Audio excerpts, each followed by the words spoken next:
Welcome back to the Hank Strange Situation, Lifestyles of the Locked and Loaded. Make sure to check out hankstrange.com. You can sign up for our email list and find ways to follow and support our efforts.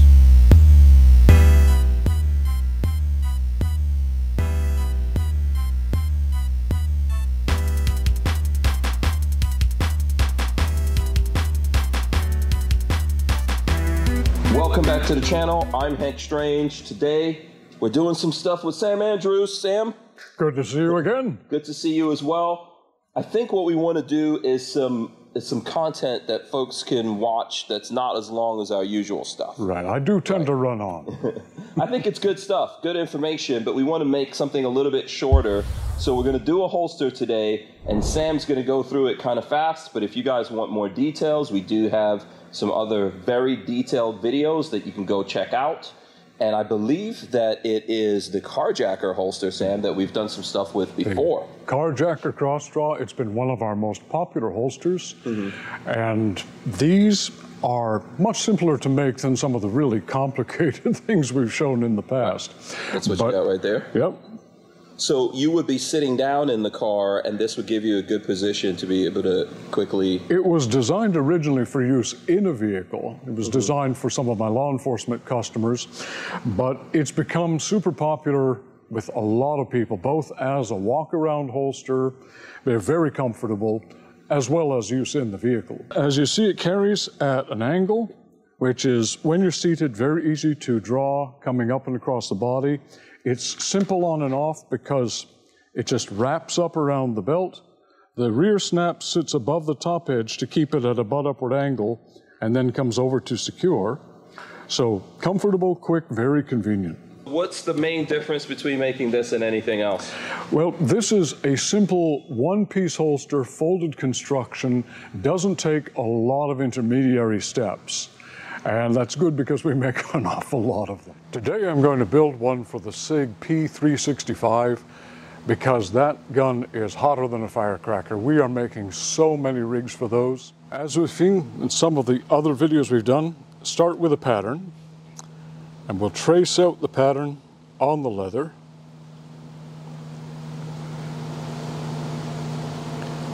In this case also marking my stop-start marks for stitching and the holes where the hardware goes.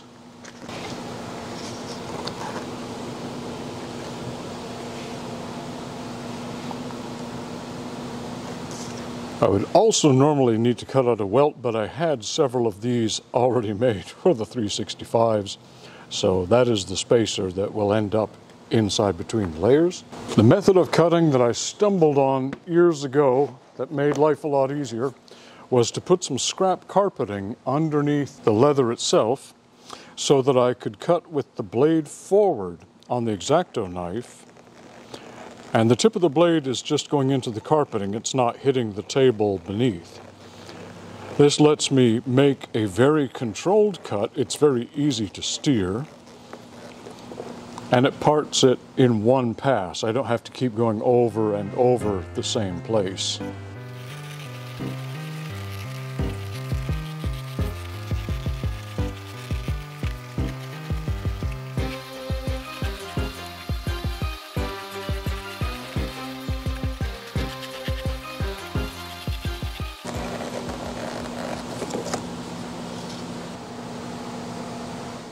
Next, we need to make the holes for the hardware. These are the two snaps that hold everything in place.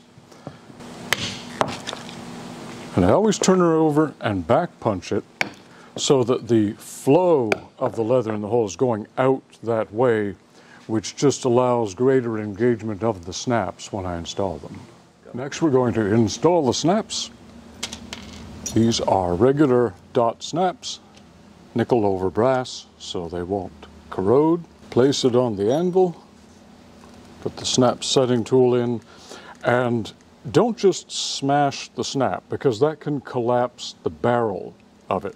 I start by just lightly tapping to get the flare going so it's nice and even, then progressively hit a little harder and then I try to turn the snap to see that it's well set. If it turns, I need to hit it some more.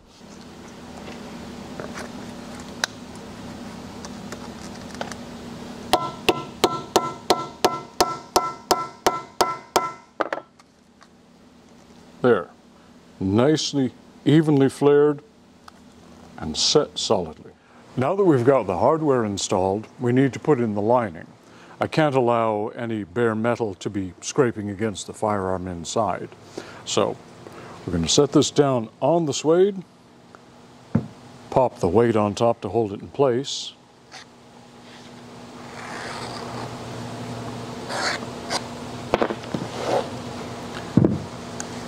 and then using our barge cement, get a good healthy coating evenly spread. I haven't found anything that holds more aggressively than the barge cement. Really, really good material. But you have to use it in a well-ventilated area because you do not want to be breathing these chemicals.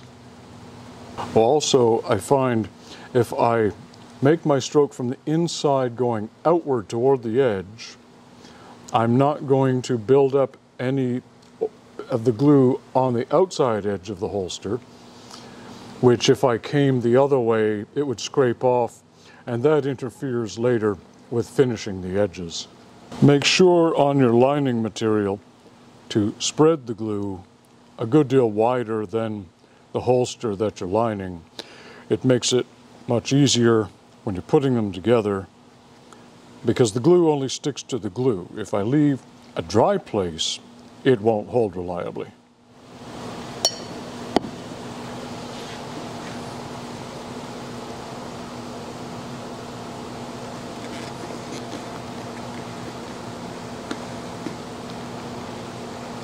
Now I'm going to give that a couple of minutes to set and dry a little, and then we'll trim it off. And now we've had a little chance for the glue to dry. I take my smooth piece of plastic. Before I trim it, I run over all the edges just to make sure they are well and truly bonded before I start cutting things off. Anything hard and smooth will work. This is just a piece of Delrin. And you can see the outline of the holster there where we've pressed it down. Now using the sharper number 2 blade, I do the trimming. Now I take the holster off the edge of the table. My weight is holding it down. Pulling the lining snugly out allows me to follow the edge of the leather by sliding the knife along it and get a very even cut. Being careful, of course, not to get my finger on the underside.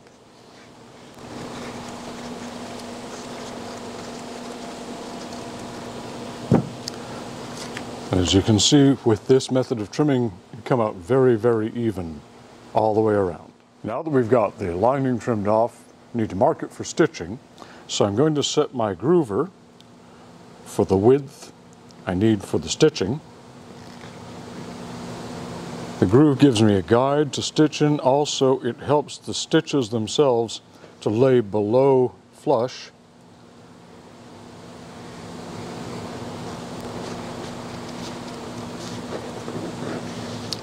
While I'm doing this, I will go ahead and groove the belt flap. This is not for stitching, but a grooved edge is more attractive than one just left plain. Sticking a bit there. And we'll come back to that when we do the beveling. Now we need to stitch around the edge so that the lining and the holster never come apart. So we're going to use my old Landis 16. This is a harness making machine, about 100 years old. They don't make them like this anymore.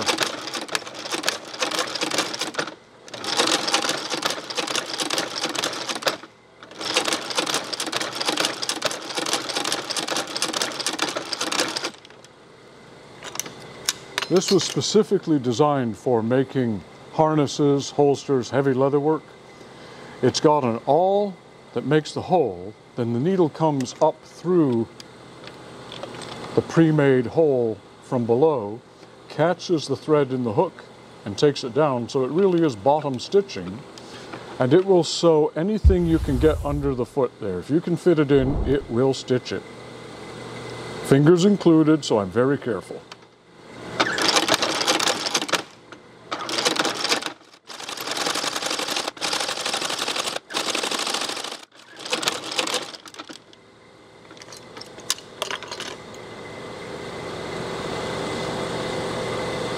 Now to trim the thread, I like to use a scalpel.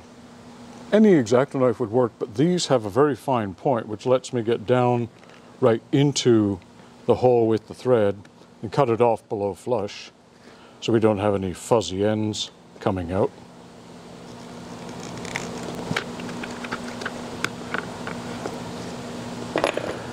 Now we need to bevel these edges to round them and get rid of that square edge.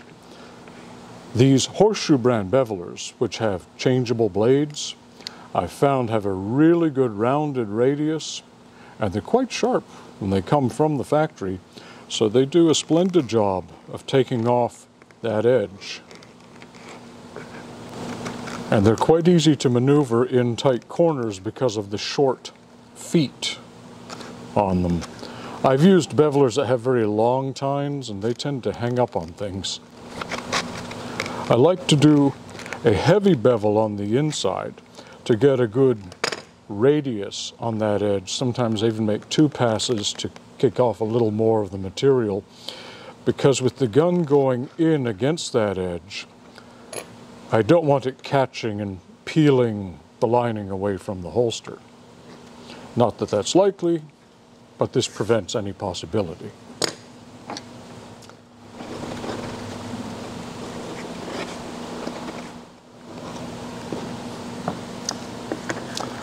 I'm going to go ahead and bevel both sides of the flap as well, since this is what we're doing at the moment.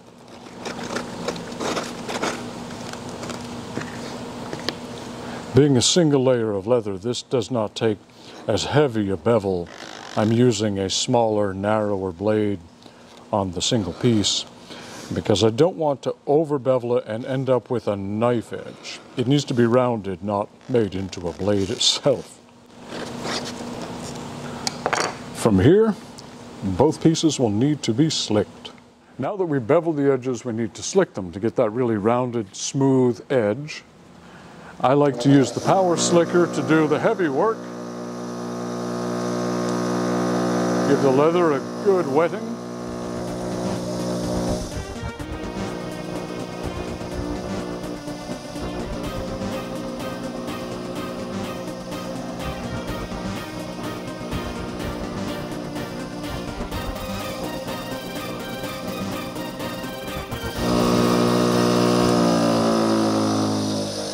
This has done about 80% of the slicking. Now I'm going to go over it with my hand tools to get that really fine, glassy finish, but it saves a lot of time if you can set up a slicking bar.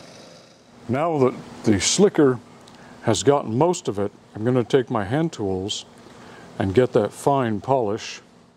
I know it looks like I'm going in 2 directions, but I'm really only bearing down in one, which is coming toward me, because I want the edge slicked in the direction I'm going to eventually put on the edge coat. So I'm getting all the fibers laying down in this direction.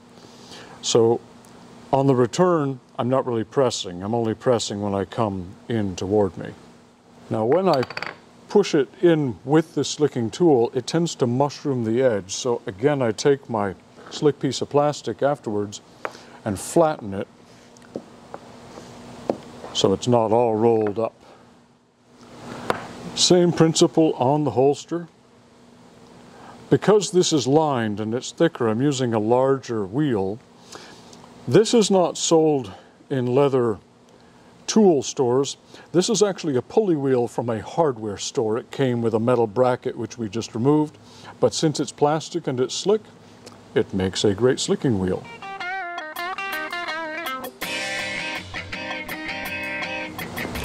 Now for little corners which the wheel can't get into, the smooth wood handle of a tool makes a fine piece for slicking. And like the other piece, I flatten those edges down And they're finished. Very glassy smooth. Now that we've got all the edges slicked, it's time to bring it together and make a holster shape. Now this one gets a welt, a spacer, in between where I'm going to sew it together. I've done this by eye so many times, I don't usually do this step, but if it makes it easier for you, you can trace the welt for a glue guideline so you know where everything's going to go.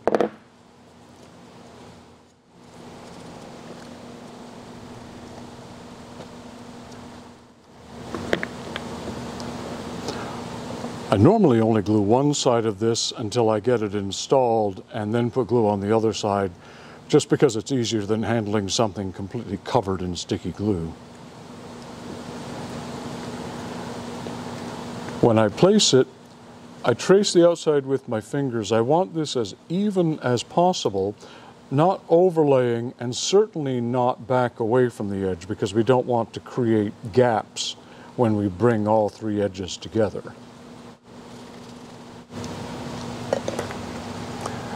Give that a minute to get tacky.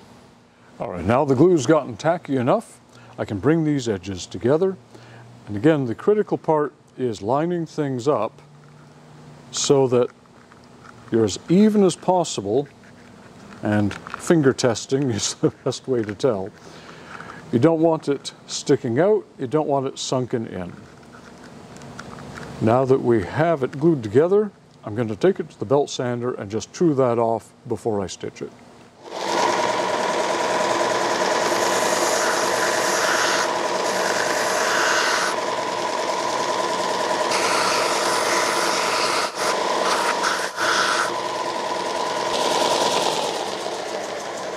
Yeah.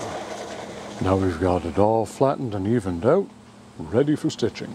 Now that I've sanded the edge flat and put a groove there for my stitching guide, I need to trace the rest of it for stitching on the welt that's inside where I can't see. So this keeps me where I need to be. Now it's back to the sewing machine.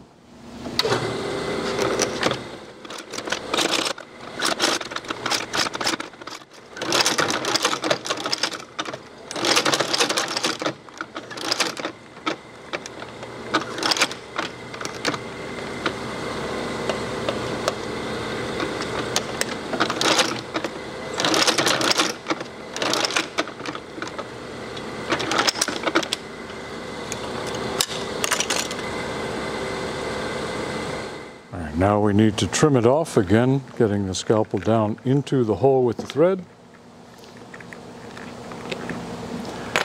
I'm going to touch it up on the belt sander just a little bit, because the presser foot banging into the leather sometimes can shift the layers. And before I bevel it, I just want to make sure everything is totally straight. Now that I have the edge all straight, I want to bevel off those square corners. I'm using my larger number 3 blade on these bevelers to get a good radius. Take it at 2 different angles to get that nice rounding effect.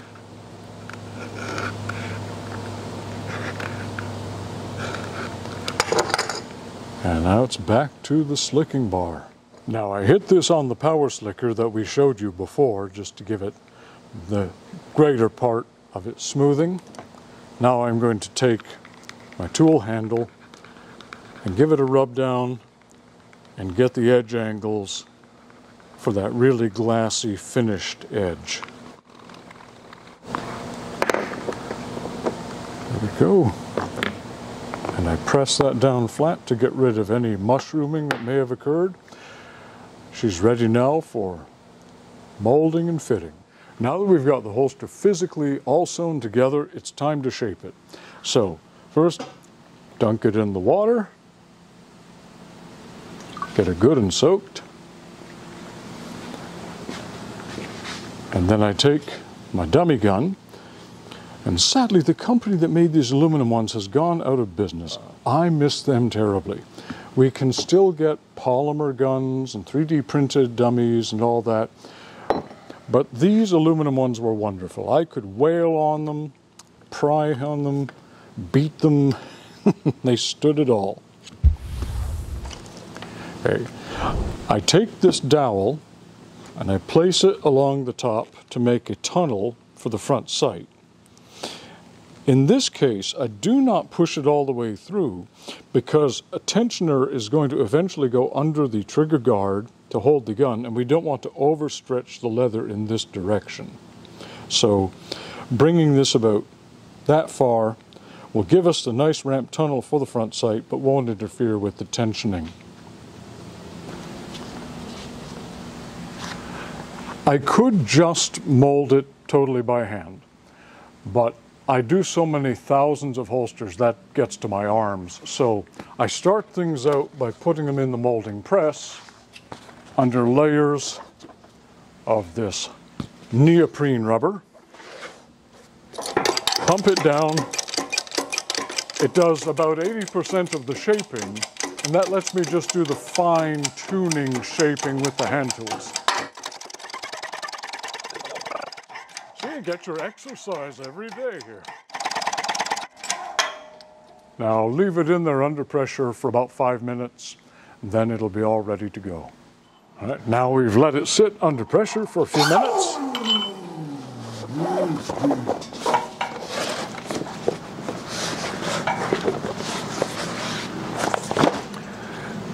There we go. It's pressed most of the shape in. You could dry it and use it as a holster right now, but it's not pretty enough. So we're going to mold it. Being it's Florida and summer, I'm going to wear the glove on my holding hand because my sweat will turn the wet leather black. There's some chemical reaction between the salts of the sweat and the tannic acid. I don't want to take a chance. I use what I call the beaver tail mold to get the basic shape, and then I have the pointier one to get highlights and fine detail.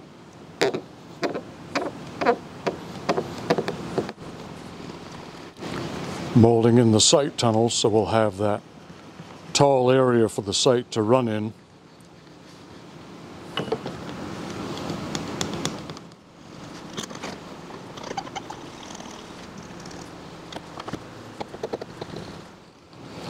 These molding tools were just made out of old wooden tool handles, just screwed onto a dowel so you have a T shape to get leverage with. And then on a sander, just shape them to what you wish. I've used these two for the last, probably 30 years of holster making. They're well worn in.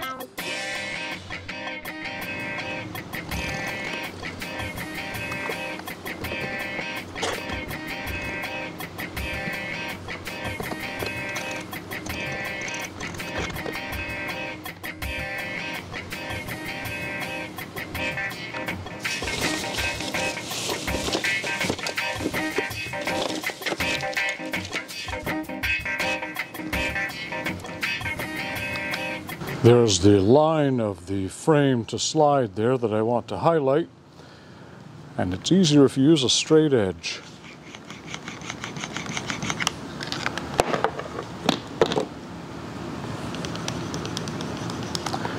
And there we have our 365 molded and ready to go out in the sun and get dry. Now that our holster is dried, ready for finishing, and I've put my name stamp on the flap because you have to sign your work, it's time to edge coat it and get the color.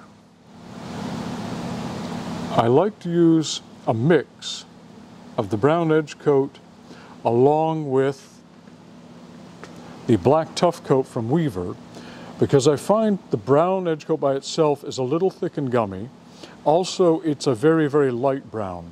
By mixing it 2 parts brown to 1 part black tough coat, it not only thins it out, but it darkens it, so it has a very nice contrast and makes a much harder edge when it dries.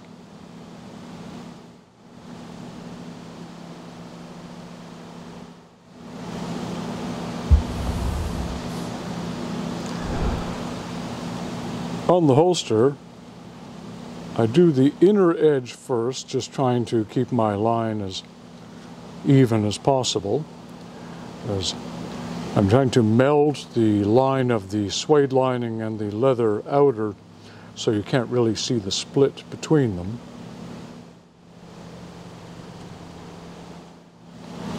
And be careful not to hit the stitching with the edge coat, because it will stain it and you won't get that stain out.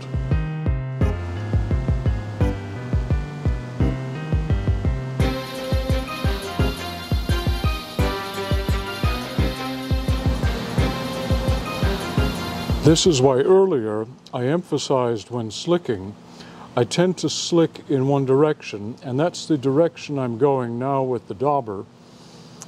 I want all the fibers laying down in this direction so that it's not catching against the wool of the dauber when I'm bringing the edge coat in toward me. I'm always pulling it toward.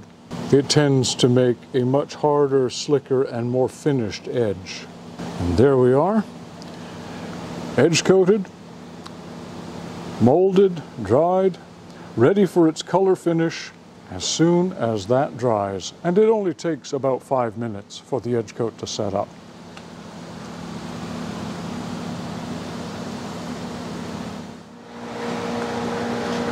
And now that our edge coat is dry, it's ready for the coloring.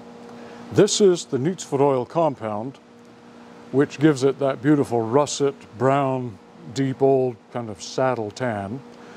You could dye it various colors, but by and large, I like the natural oil finish, and the bulk of my customers request this color. Now, when you put this first coat on, it will go quite dark, but in a few minutes when it soaks in, it's going to lighten up. So you'll probably need a couple hits to get it to a consistent color. Same thing with the flap.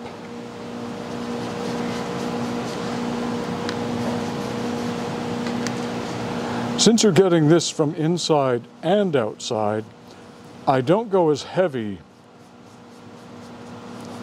because it's easy to oversaturate with the oil, and you don't want to go too far. If you oil soak it, it'll turn into a greasy dish rag, and that's to be avoided. So a couple of light coats until you get consistent color, and that works best. Okay, we've gotten enough coats on this over an hour that it's got a nice even color and it's not lightening up anymore. So it's time to put on the final sealer, the acrylic Resolene, which I like to do with the airbrush because daubers will leave streaks and little bits of fuzz and everything stuck to the leather. The airbrush gets a much more even and lighter application.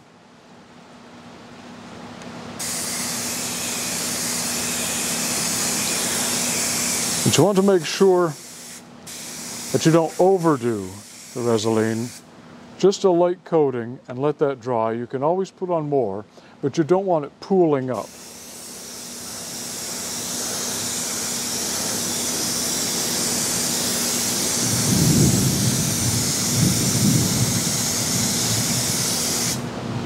There. Now back on the peg. That will dry in just a couple of minutes, and then we can go to assembling for final form. Okay, now we have everything finished as far as leather, color, finish, sealant. It's just time to assemble this with the hardware so we can wear it. First thing I need to do is put the blind T-nut that everything attaches to in the back of the flap. Please forgive the noise in the background. We're having one of our Florida thunderstorms today, and it's coming and going.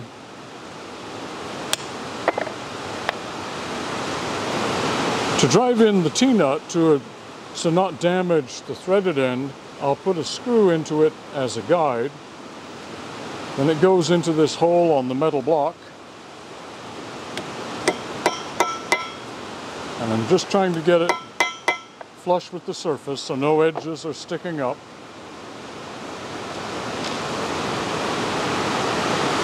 Now, to fit the tensioner to hold this pistol,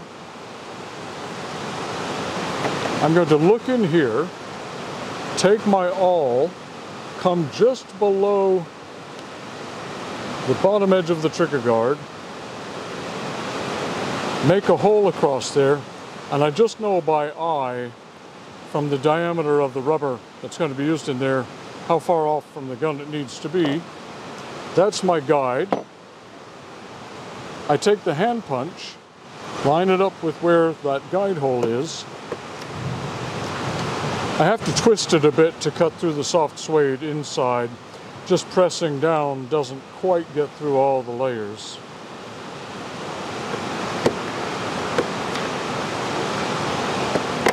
And now we have our hole for the hardware all the way through. This is gas hose, which I get from the auto supply store. It's a fiber reinforced heavy hard rubber, absolutely marvelous for tension retainers. Get it lined up with the awl, place the screw through, and then match it up with the T-nut. And I left my screwdriver just out of reach.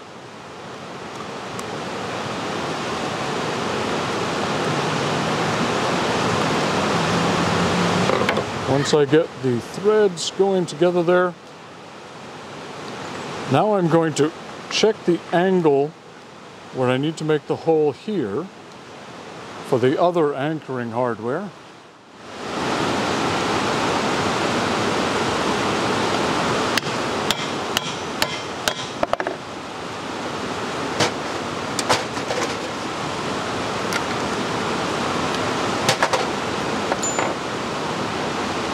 Hole comes through all the layers, and I'm going to go back and forth a bit fitting this, because when this flap snaps, you want it to be tight coming across the top of the holster, but have some looseness on the back to allow the belt room to come through.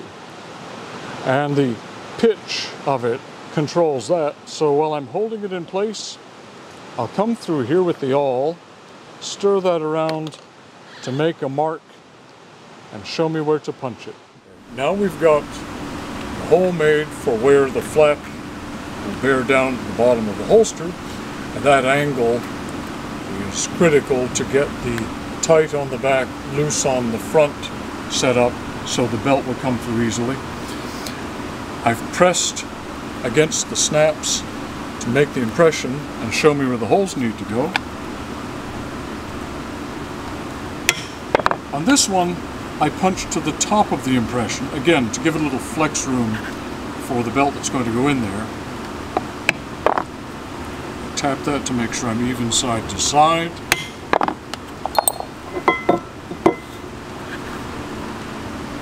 Then we install our snaps.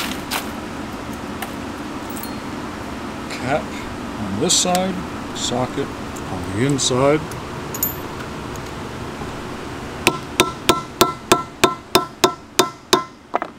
Try to spin it. Nope, it's well set. Same on the top.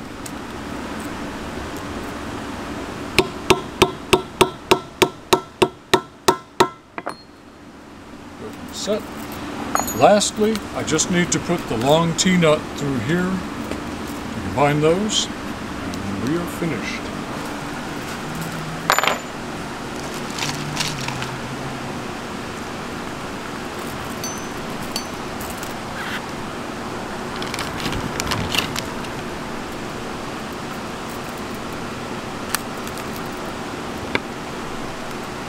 This is the 1/2-inch long screw post, available from Tandy Leather or any leather supply basically. That anchors the bottom edge.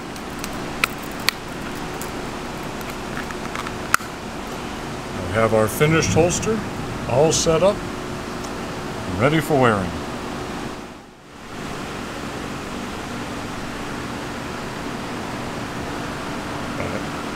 And that's how we make the Carjacker cross draws. If you have any interest in these or any of our other products, you can see them all online at andrewsleather.com. If you have any questions, please call us directly. All the contact information is there on the website. We're happy to help with whichever gun you need fitted. Absolutely. And a big thanks to Sam here for he's sweating, I'm sweating. It's 100-degree Florida day. Yeah, it's hot and humid and raining. If you guys though want to see more details, just look at the channel. You see a lot of stuff, and like Sam said, call them up. Thanks, Sam.